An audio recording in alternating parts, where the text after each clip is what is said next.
The negotiation chamber of Thalion 3 pulsed with gentle violet light, the dome ceiling dimmed to accommodate the presence of humans whose vision, unlike that of the Thalians, wasn't tuned to high ultraviolet.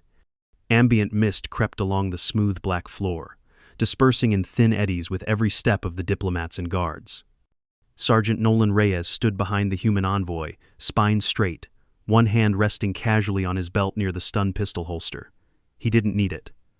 This was a peace summit, but protocol was protocol. He blinked slowly, sweat beading beneath the collar of his uniform. The atmosphere in the chamber was heavy 99% humidity to prevent the Thalian's dermal layers from drying out, but Reyes felt like he was swimming through a furnace. The air clung to his skin, oppressive and sweet-smelling.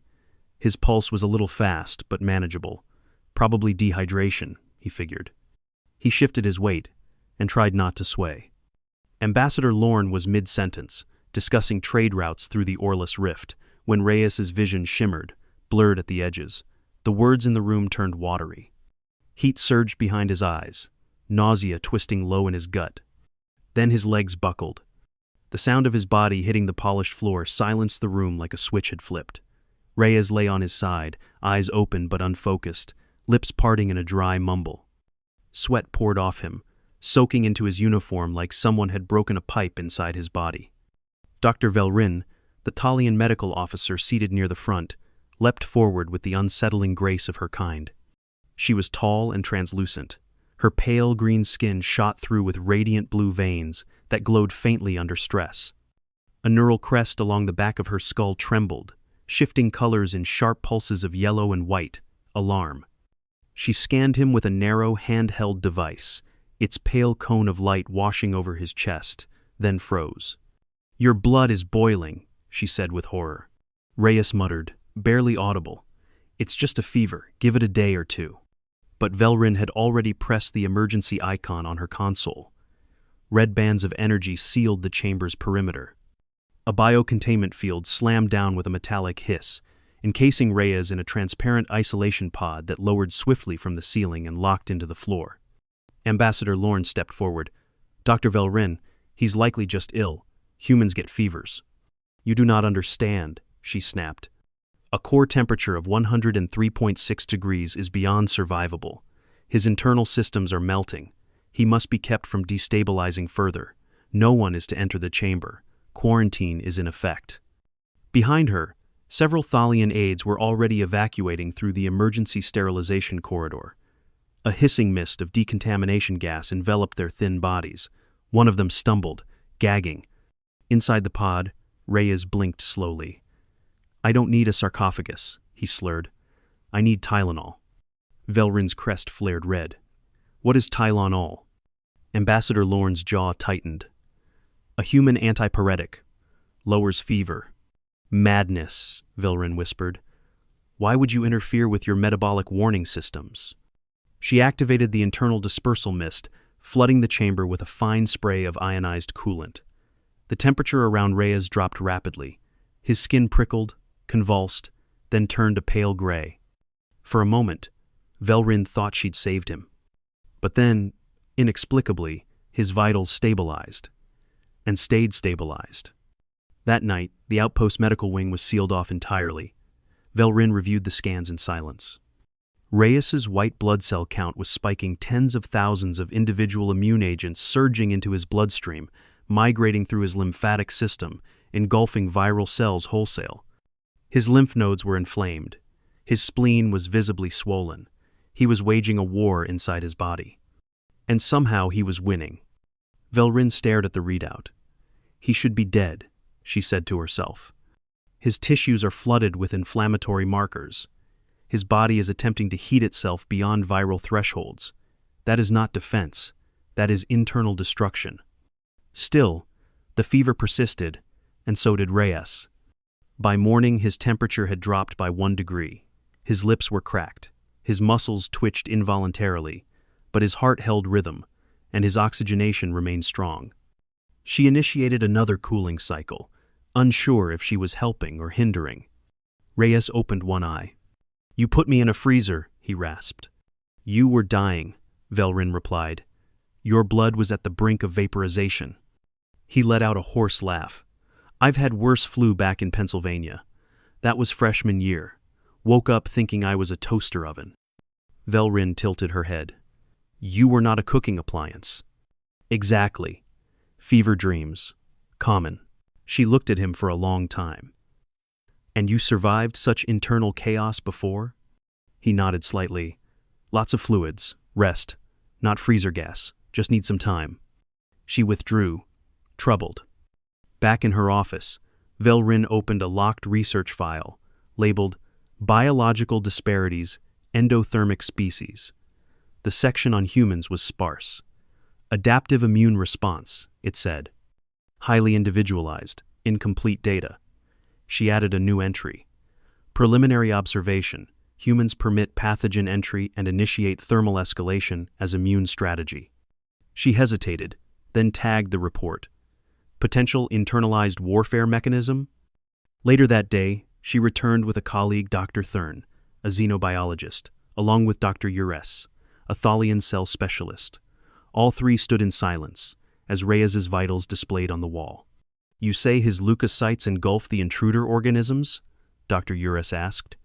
Yes, Velrin confirmed. And they replicate faster in his marrow to outpace the virus. Thurn leaned closer.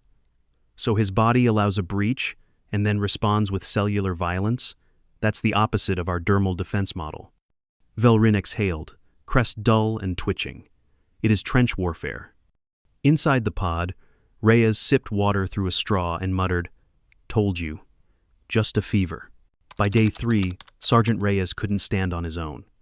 The fever had broken sometime during the second sleep cycle, but it left behind a hollow fatigue that clung to his bones like damp wool. Every movement was deliberate. Turning his head too fast triggered waves of nausea.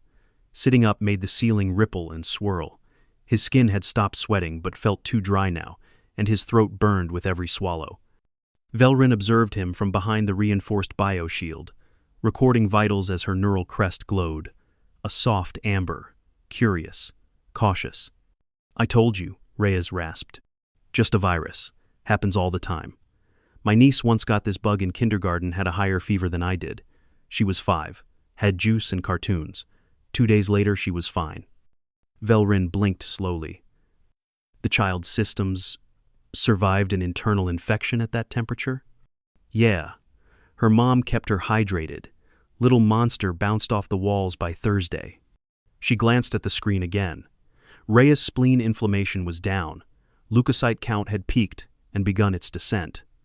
A massive protein expression surge had passed, replaced by elevated interleukin-10 levels markers of immune regulation, not destruction. It was cleanup now. Wound control. Her notes were stacking with contradictions. Your immune system, she said, it does not resist infection through prevention. It allows the invasion. Not allows. Can't always stop it. We try with skin, mucus, sneezing hell. We even have vaccines, but if something gets in, well, we've got an entire SWAT team inside. She turned toward the glass. You burn yourselves. You raise your core temperature enough to compromise viral integrity. You inflame tissue to slow fluid transport. Your cells explode themselves in targeted apoptosis. You maim your own body to survive. That's not the plan, Reyes muttered, leaning back. It's just what works. Dr. Thurn, reviewing molecular readouts beside her, interjected. How did your species evolve to tolerate this level of internal violence? Our systems surrender. When breached, we isolate, amputate, or cull. Survival rates are low. We don't fight infections internally. Maybe that's why we're still around, Reyes said, voice hoarse but steady. Earth's not kind. Never has been.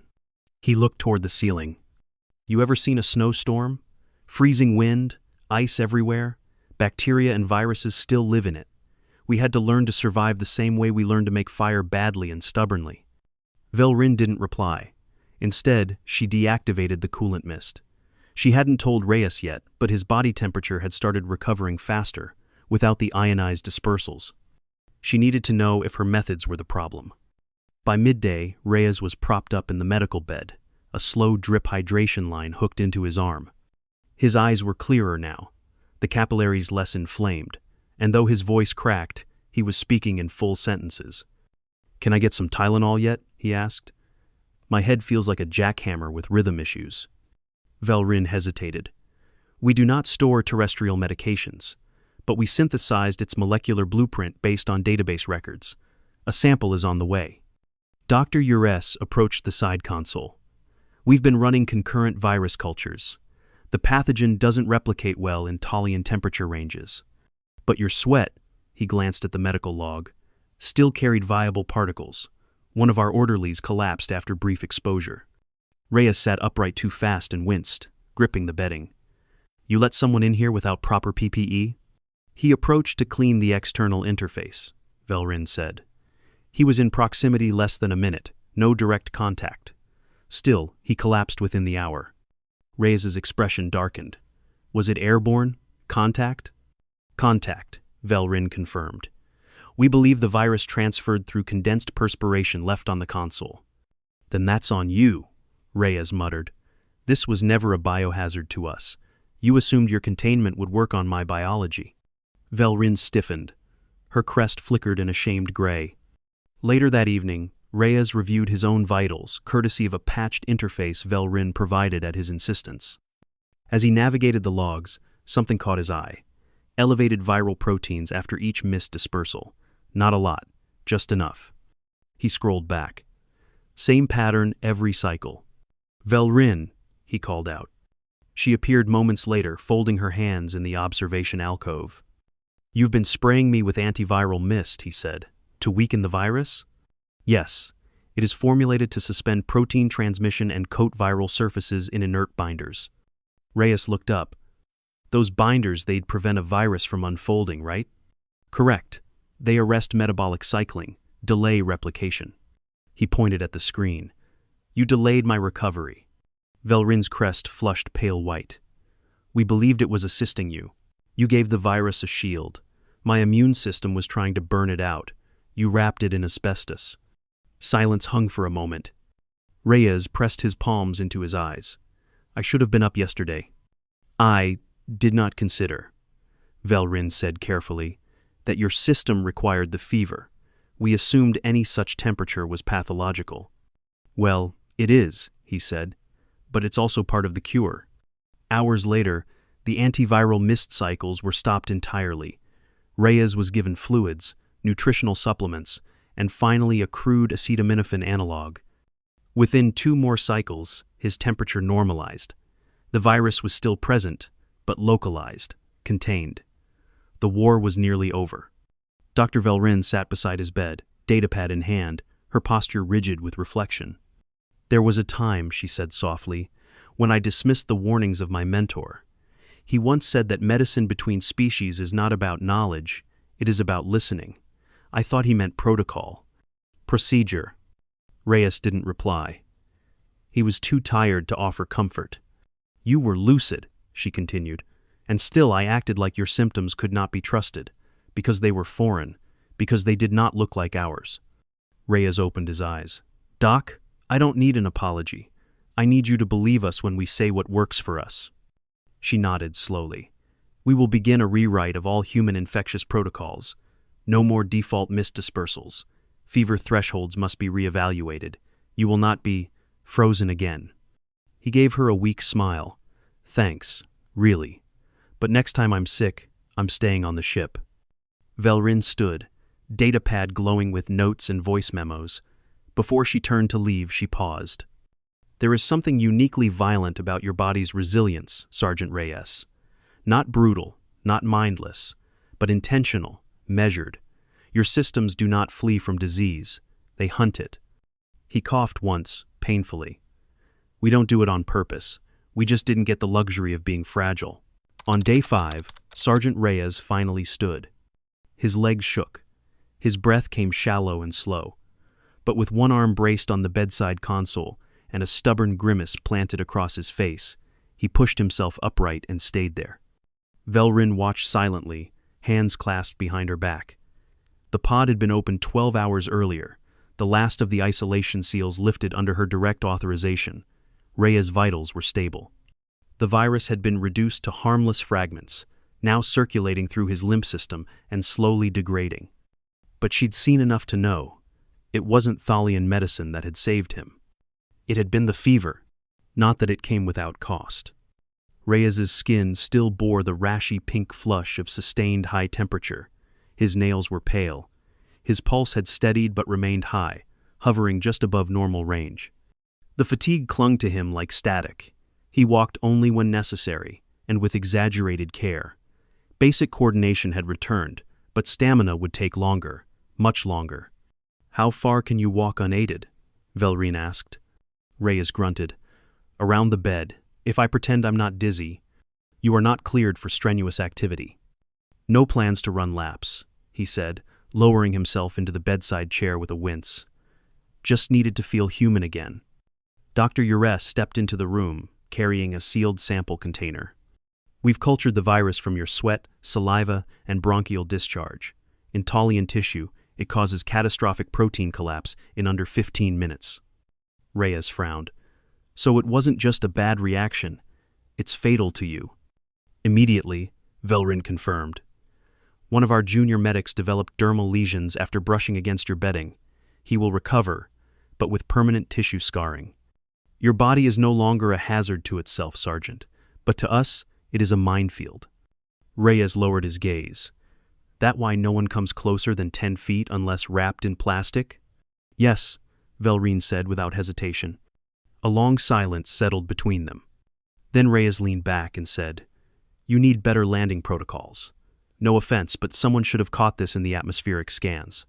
My immune system nearly turned your whole outpost into a petri dish." Velrine nodded. "Environmental screening will become standard.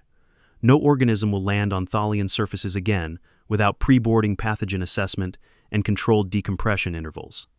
And no more antiviral mist? Only under explicit species match protocols," she said. Reyes exhaled slowly. "Good." Hours passed quietly. Nurses, human and Thalian alike, moved through the corridors outside the medical wing, avoiding direct entry unless summoned. Reyes slept for most of the afternoon, waking occasionally to sip mineralized fluids or grimace at the dull ache crawling through his joints. By evening, Velrine returned with a translucent data slate. She handed it to him wordlessly. He blinked at the title, Endothermic Immunoaggression, Human Internalized Pathogen Warfare. "Your paper?" he asked. "My re-education," Velrine replied. He skimmed the abstract. Her summary described the human body as a thermally volatile defense matrix and noted that human leukocytes performed targeted enzymatic disruption to neutralize foreign entities at great systemic cost. She even detailed the protein structures of human interleukins, the fever response as an evolved biochemical tactic, and the concept of symptom severity not equating to mortality. "You describe my immune system like it's a siege weapon." "In many ways, it is," she said. "We protect the exterior. You destroy from within. You do not retreat. You escalate. You heat. You rupture infected cells. You extract energy from the chaos." He read the final sentence aloud. "The fever is not failure. It is the drumbeat of war." Velrine inclined her head.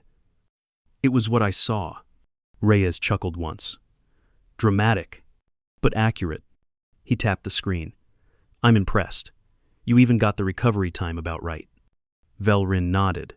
10 days for stabilization, 6 more for full tissue repair. Human muscle degradation occurs rapidly during febrile states. Electrolyte loss, mitochondrial fatigue. You'll be weak for another 2 weeks at least. He didn't argue. "Has anyone else seen this yet?" he asked, lifting the slate. "Not yet. It will be presented to the Interspecies Medical Council tomorrow." Reyes studied her for a moment. "You're not afraid they'll question your methods?" "I welcome it," she said. "I've spent years believing the safest body was a sealed one. But you showed me that the body doesn't need to be sealed to survive. It just needs to know how to fight." A silence followed. This one wasn't awkward. It was filled with something else: mutual understanding, carved out through sweat, blood, and the steady rhythm of a recovering heart. Then Reyes added, "Did you include the part where you nearly cooked the virus into my bones?" I phrased it cautiously. "Diplomatic," he said with a smirk. Before Velrine could reply, The door hissed open. Ambassador Lorne stepped in, wrapped in a filtered cloak and a portable breathing hood. "Sergeant," he said, voice echoing slightly, "you look like hell." Reyes gave a faint shrug. "Feel better than I did." Lorne turned to Velrin. "I reviewed your preliminary report. I had no idea our physiology could be so lethal." "Nor did we," she said. "But the danger was not his presence. It was our lack of understanding." Lorne's tone softened. "I've submitted a request to have Sergeant Reyes medically exempted from future postings on Thalian systems. No offense, Sergeant." "None taken," Reyes said. "Believe me, I've seen enough violet lighting and humid walls for one lifetime." Velrin stepped back. "I will leave you to speak. I must prepare final annotations." As she turned to go, Reyes said, "Doc." She paused. He tapped the slate. "Thanks for not giving up." She nodded once. "Thank you for surviving." As the door closed behind her, Reyes leaned back against the pillow. Lorne looked down at him. "You understand what you did here, right? We've been negotiating trade. You just opened a conversation about survival." Reyes nodded slowly, still pale, still coughing once in a while, but alive. "Told them," he muttered. "It was just a fever." By day 10, the human escort shuttle had returned to orbit, and Sergeant Reyes had regained enough strength to pack his own duffel bag, though it took longer than he wanted to admit. Every movement reminded him of the deep fatigue that lingered in his limbs, the soreness that clung to joints like old bruises, the way his balance still felt a half-second behind his intentions. But he was walking unaided, breathing clearly, eating solid food without nausea. And miracle of miracles, he'd finally had a full night's sleep without waking up drenched in sweat or shivering against phantom chills. The medical wing was quieter now. Most of the Tolian personnel had returned to standard operations, though the walls still hummed with ongoing sterilization cycles. Reyes noticed subtle changes in protocol. Nurses no longer hovered at the door. Equipment stations had been retrofitted with cross-species hygiene modules. And most tellingly, the antiviral mist no longer hissed in routine intervals through the hall vents. Velrin approached as he zipped his bag shut. "You're leaving on schedule," she said, not quite a question. Reyes nodded.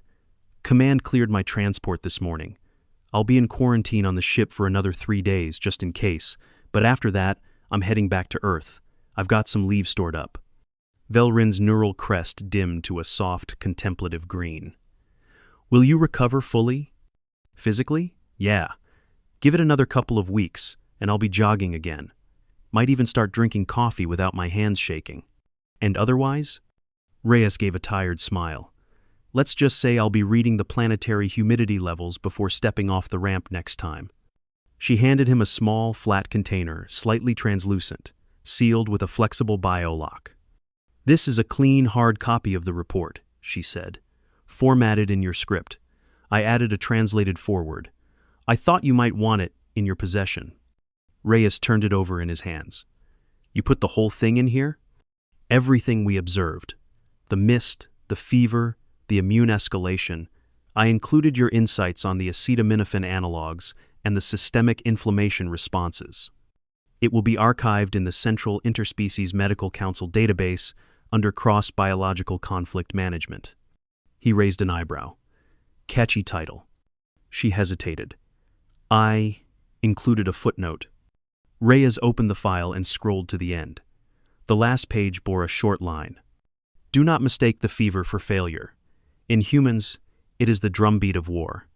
Beneath it, in a smaller font, "Dedicated to the body that declared war and lived." He blinked once. His throat tightened unexpectedly. Velrin didn't speak further. She stepped back and waited. After a long pause, Reyes closed the container and tucked it into the inner pocket of his coat. "Thanks," he said quietly. She gave a single solemn nod. "You taught me that resilience is not always quiet. Sometimes it is violence turned inward for survival. I will not forget that. I'm just glad I made it out without losing a lung."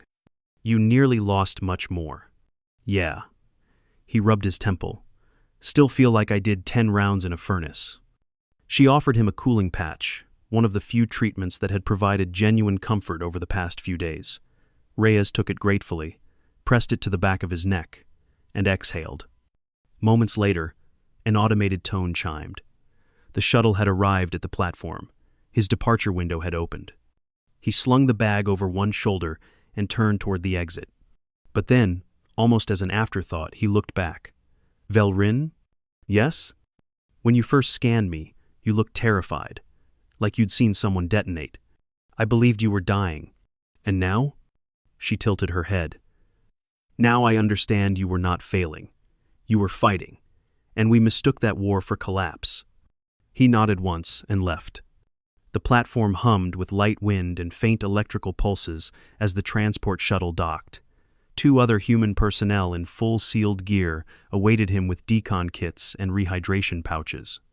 Reyes stepped inside without ceremony, took his seat, and stared out the viewport. Talion 3's violet sky shimmered above the outpost domes. Strange, distant lightning flickered between thin atmospheric layers. A beautiful planet, not built for humans. He didn't regret coming. But he wouldn't be back. As the shuttle rose, Reyes pressed his hand over the inner pocket containing Velrin's report. The fever was gone. His body was healing. The war was over. But its memory burnt into marrow, etched into blood remained. Somewhere below, a medical database was updating itself, learning that not all survival looks like stillness. Sometimes it's chaos. Sometimes the body screams. And sometimes the heat isn't a warning, it's a response. A weapon,